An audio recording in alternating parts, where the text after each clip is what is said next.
Good evening and a very warm welcome to India Matters on Monday night.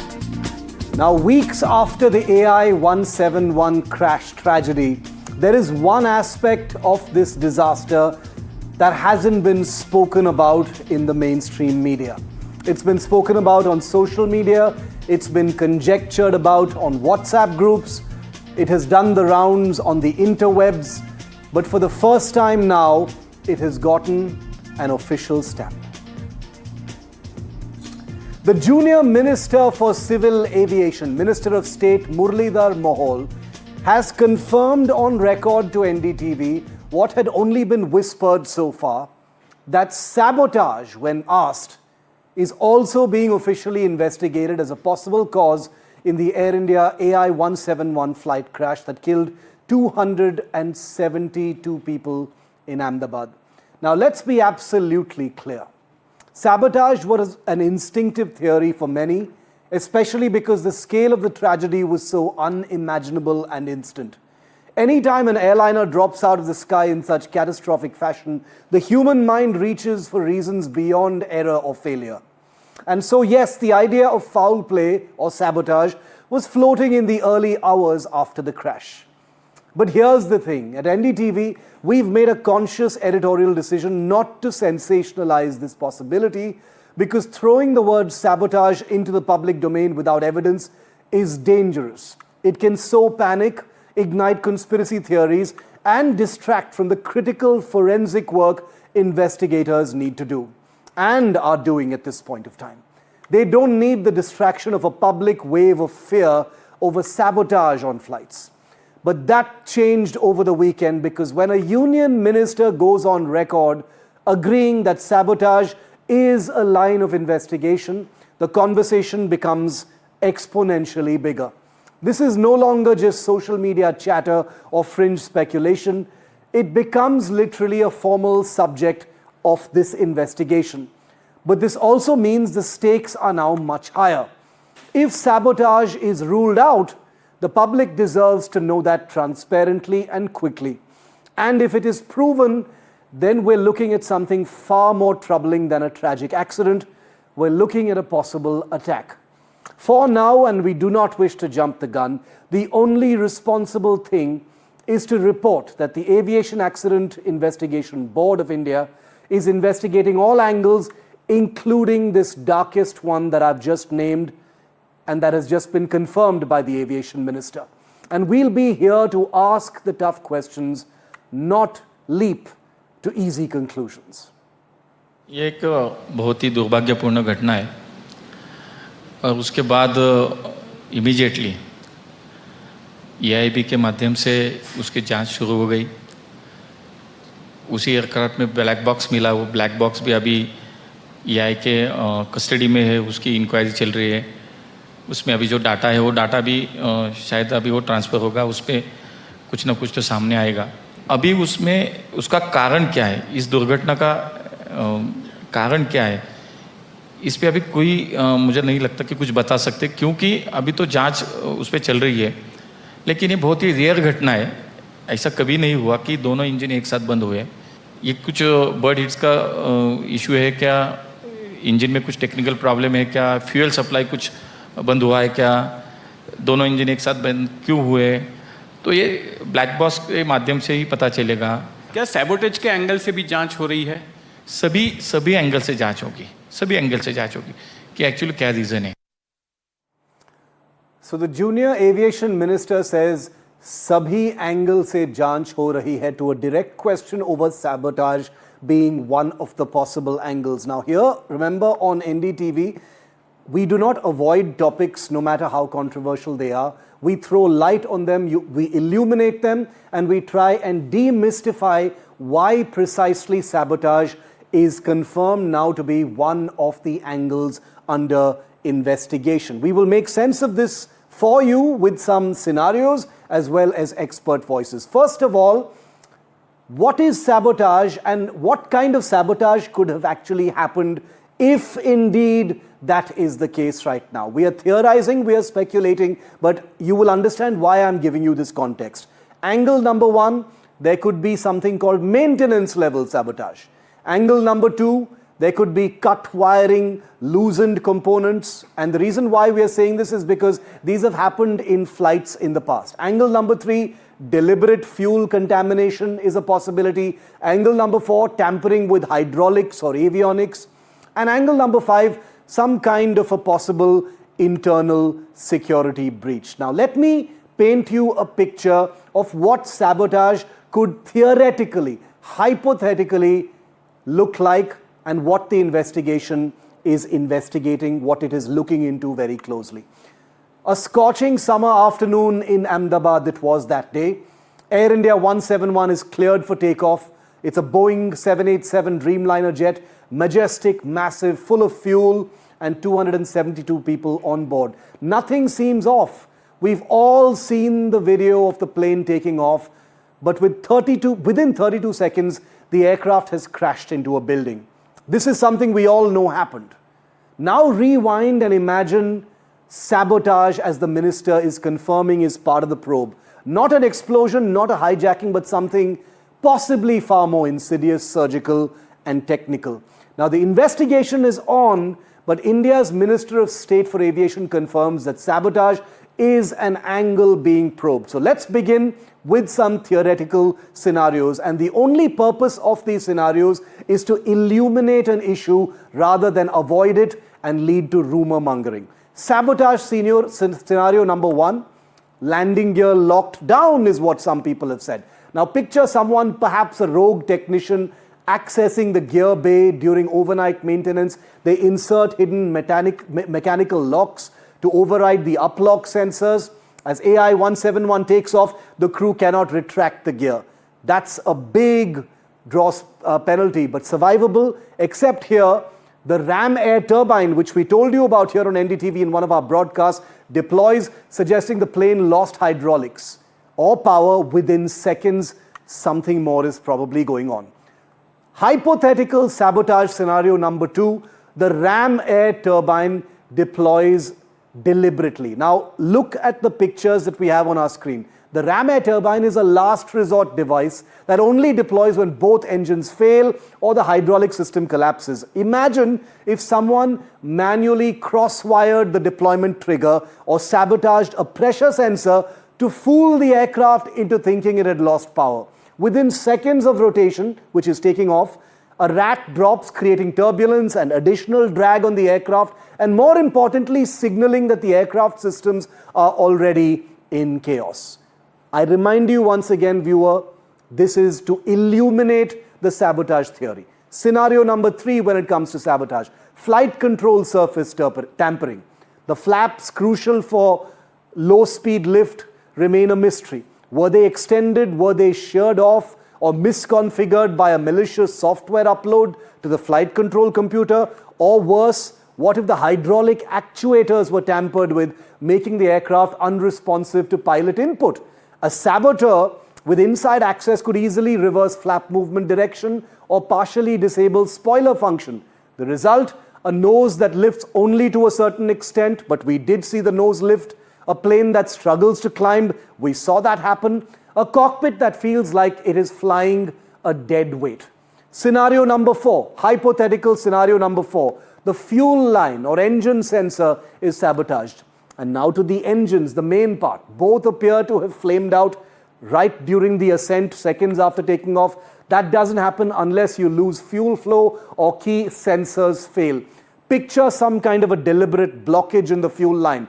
Maybe a rag, a contaminant, a minor valve jam introduced during ground checks, or someone spoofing signals, causing the engine full authority digital engine control or FADEX to shut down for protection. Within seconds, both engines gone, rat deploys, pilots are basically flying the equivalent of a brick.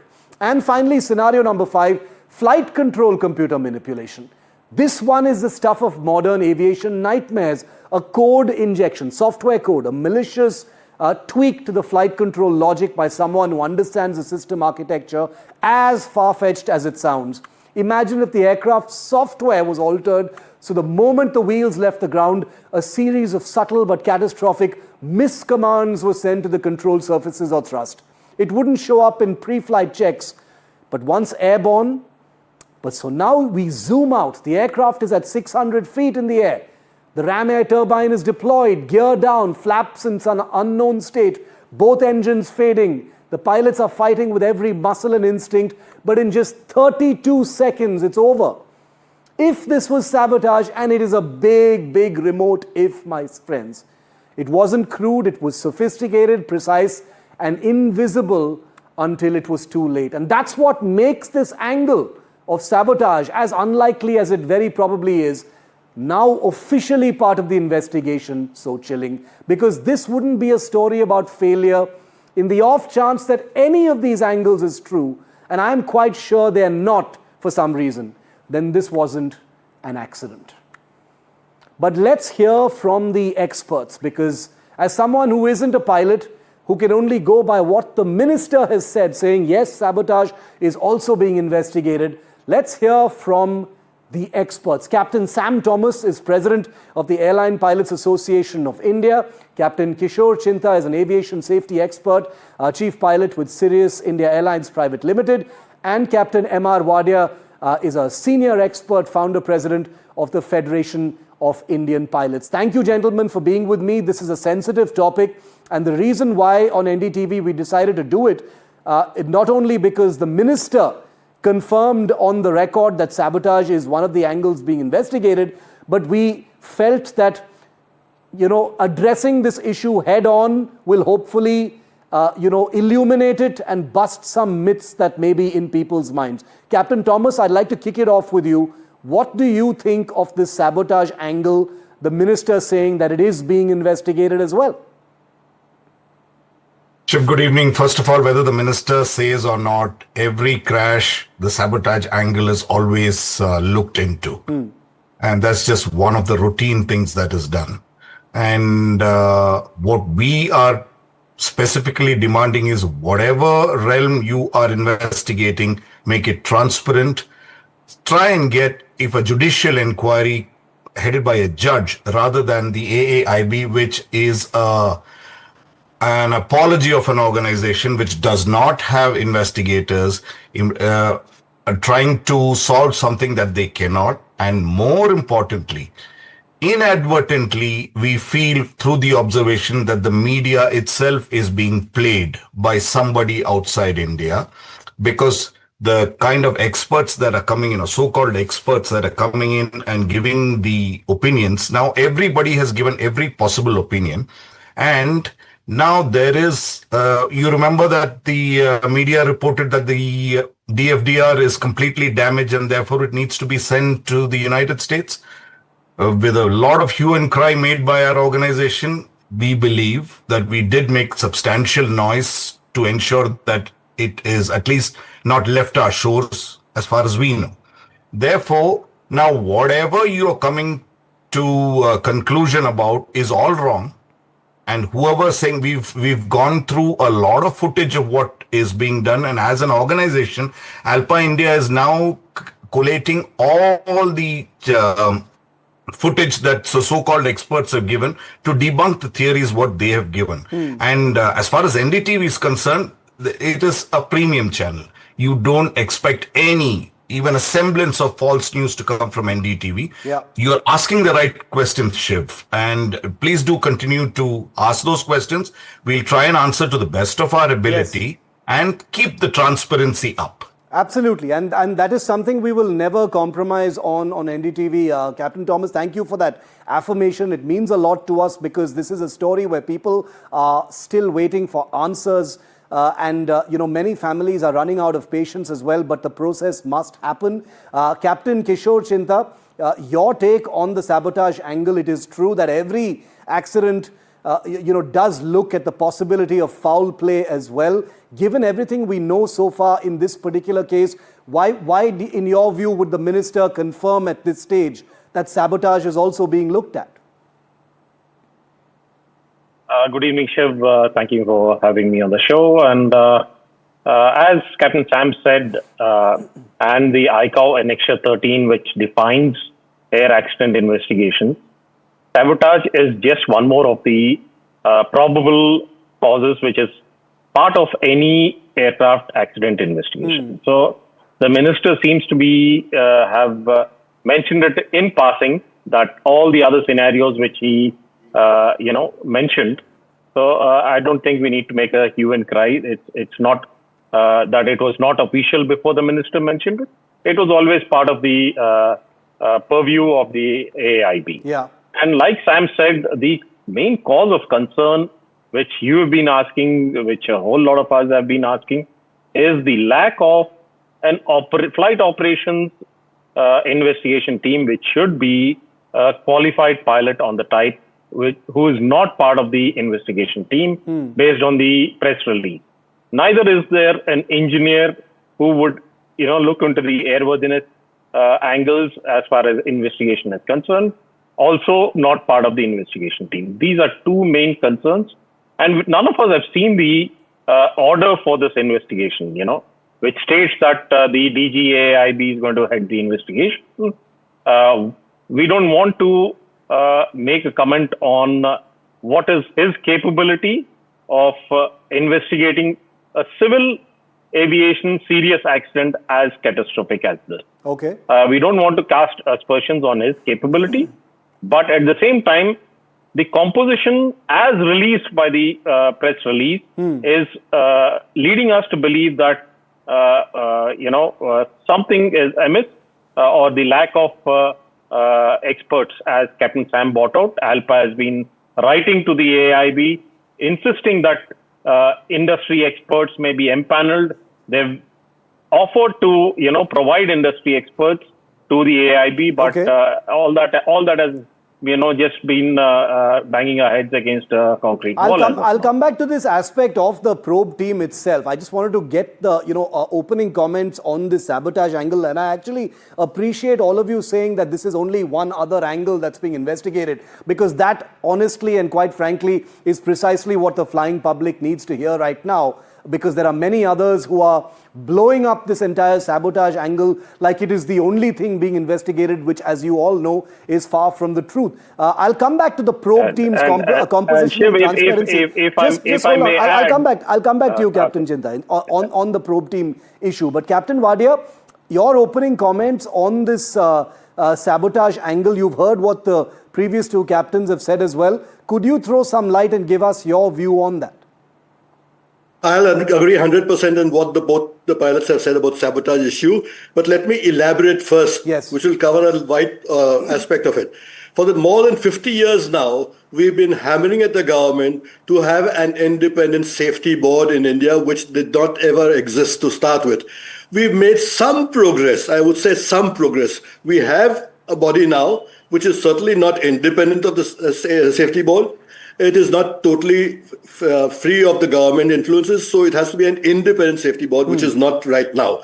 Secondly, whatever the minister or any bureaucrat or anyone government official says right now about the crash is totally to be discounted and should not even be covered by you. For the simple reason that the specialists are the people who are trained in accident analysis, and therefore they should be doing all the investigation, including the sabotage angle. If you remember, on the very first day when this happened, only because there was nothing that was making sense about why this has happened, what has happened, etc.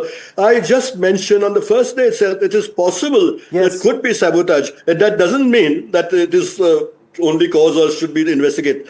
The specialists who are trained in accident analysis, and what Captain pointed out earlier, the Annexure 13 preamble is very clear. The aim of an investigation is to prevent a recurrence and not to apportion blame. If you start witch hunting, you will get nowhere. And please let us all try and make sure we really have a truly independent safety board with a wide coverage, as you have in many other countries in the world, where their safety record is much, much better than ours, and what the procedures they follow all over Europe, Japan, Australia, and they have a totally different system from what we follow over here. And we have been following this system only because the government and the DGCA wants to have total control. Have you ever seen any crash that has taken place in the last so many years where the DGCA, the airport authority, been blamed for anything at all? Never. In fact, I'll give you a major example where the mid-air collision took place, the Chakri Dadri, where people died. Yes, we had forecasted that accident in writing, informed the government this will happen. They did nothing about it, and the crash happened eventually.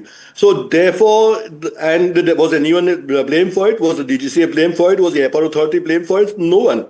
So therefore, it is high time you have accountability of people who matter also. DGCA is not qualified to do any of the accident analysis. And let me go back a few years. Earlier, when I started the Federation of Indian Pilots, etc., in the whole office of the DGCA, one of the main reasons why I started it, because in the whole office of the DGCA, there was not a single aviator, only bureaucrats in the office of DGCA. Director of licensing, director of examination, director of everything were only bureaucrats. It's high time this process changes and we do have a proper safety board on a permanent scale. And that does a lot of other things. I'll elaborate more on this as we go further. Let others also answer similar questions. Absolutely. Captain Thomas, the transparency issue, the composition of the investigative board, I'll come to in my third round of questions. I just quickly wanted to close out this issue since this has been the topic of this discussion. And we've been, ever since we announced this show, we've been getting a lot of questions from our viewers as well. Isn't it very, very difficult to sabotage a flight or sabotage an aircraft? This can't be something that anyone can do. It can't be an elementary exercise. It must be extremely difficult. Am I right? Absolutely right. Absolutely right. It's not an easy task. And it would be great if an NIA person answered that question. And I can't add a single word to what Captain Wadia has said. He's completely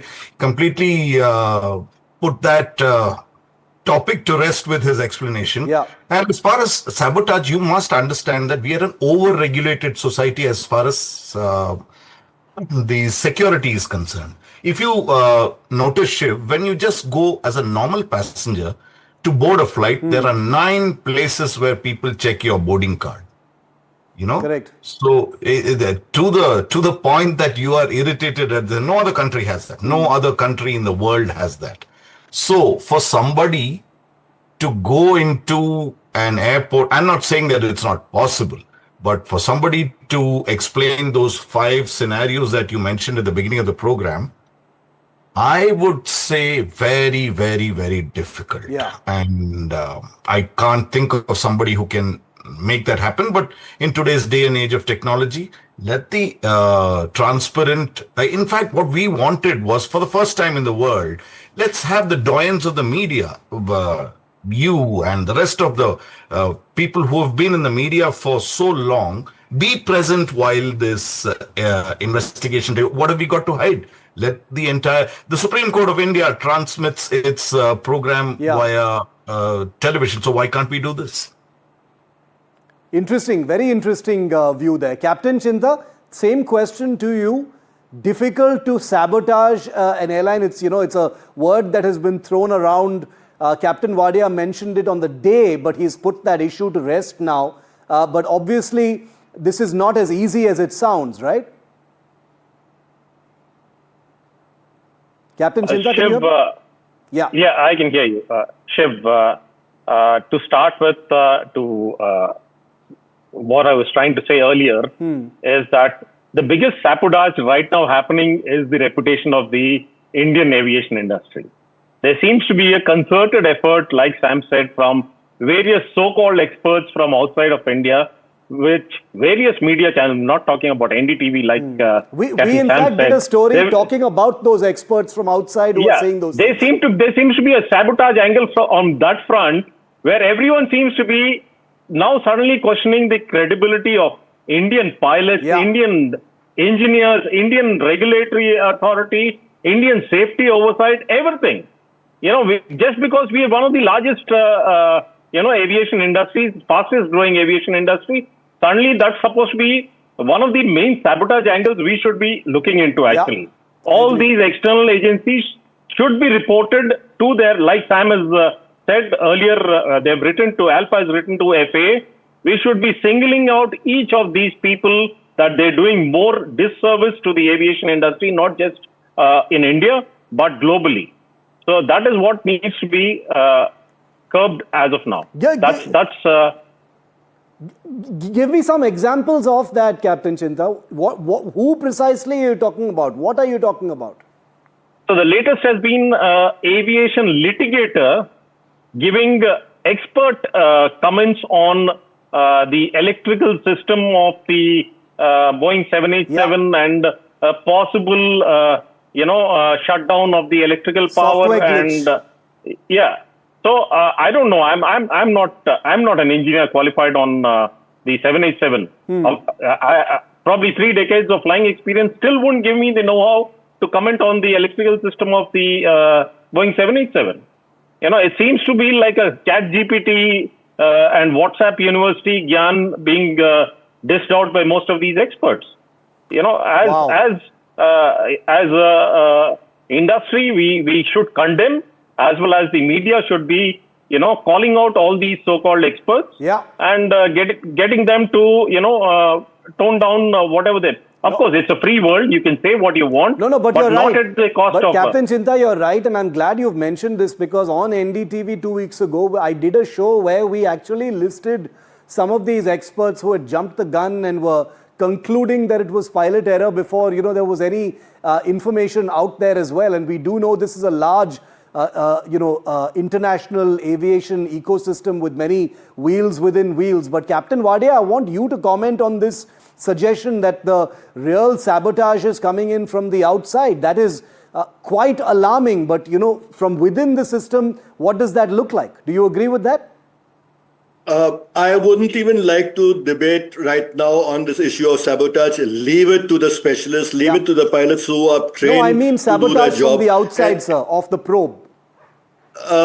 Well, everyone will have a vested interest, certainly. For example, the aircraft manufacturer will have to protect their interest. The aircraft engine manufacturers will have to protect their interest. The government of India will have to protect its interest. So everyone will have a vested interest. But when this open inquiry and everyone has access to the data records available and the interpretation of the FDR, that is very extremely important. But I'll go to a very important point because when I keep on mentioning about the experts, pilots, aviators who are experts in accident analysis, let me specify also, it is not with the intention of doing accident analysis when you have crashes only. These pilots who are trained in accident analysis have to be with every airline itself, and not only the accidents, but all incidents. Minor incidents, when I say minor incidents, maybe a dog on the runway, maybe some lines on the runway not properly marked. So any incident that takes place must be investigated, and only when you actually address the issue of incidents will you be able to eliminate the record totally. Let me tell you one incident in India and what happened in Australia also. In India, we had a jumbo aircraft almost going off the runway in Delhi in the night because he saw a tail of the 777 had just come in. It was the longest aircraft in the world in those days. And because he saw the tail, he was moving right off the runway. It's possible he could have gone off the runway. It's possible many people may have died, but fortunately nothing happened. Now, when I investigated that myself, and I went and told the airport authority, they investigated, and some lines were not marked on the taxiways. That was the only reason. So it was, a minor point. It was only an incident, forget it. However, a similar incident happened in Australia, where an aircraft was told by the ATIS to do certain things, which it failed to do. An investigation, fortunately, there also nothing happened. There were 3 aircrafts, so Lufthansa was parked on the intersection and 3 aircrafts could have collided. Nothing happened there also. It was an incident. However, after following the full investigation, the chairman of the airport authority was removed from service, mentioning very clearly that if a process is such that it can cause an accident, it will cause an accident. Amazing. So our processes must be much, much thorough in whatever we are doing. And these pilots who are trained in accident analysis have a far greater role to play than it is envision right now at the moment. DGCA does not want to have that because they don't want to be accountable. Government of India doesn't want to have that. And can you imagine, some days back we had heard that the secretary was appointed as the head of the investigation committee. And we made a huge noise. I made a huge noise on the TV channels that he has no business to be head of the investigating. He understands nothing. And even judges, they might be very reputable judges and have a lot of credibility, but they are not trained in accident analysis. And therefore, you need aviators to be trained in accident analysis and doing this job. In about 2 weeks from now, Captain Thomas, final round of questions, if I can squeeze you all in. Captain Thomas, to you first.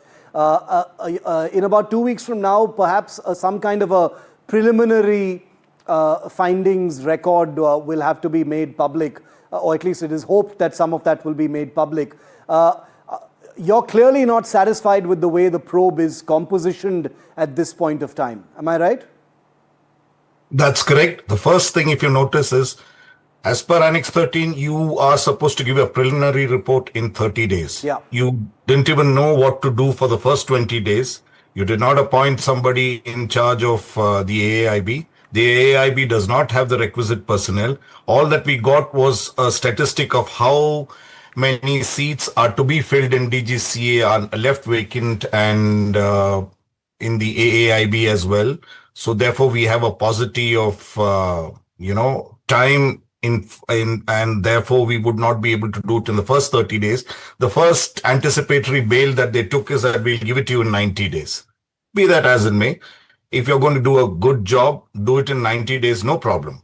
But let everybody and let the experts be involved in it, and let it be, once again, at the risk of repetition, let it be as transparent as possible. And I, being a serving pilot, may not have the guts to rather say it as candidly as Captain Wadia did it. So me and Kishore, we are from the general aviation, and we do find ourselves limited at times, but we are going to stick our neck out whenever we find that there is an issue with transparency. And we are also mooting the filing of cases against individual officers if we find that they are not above board.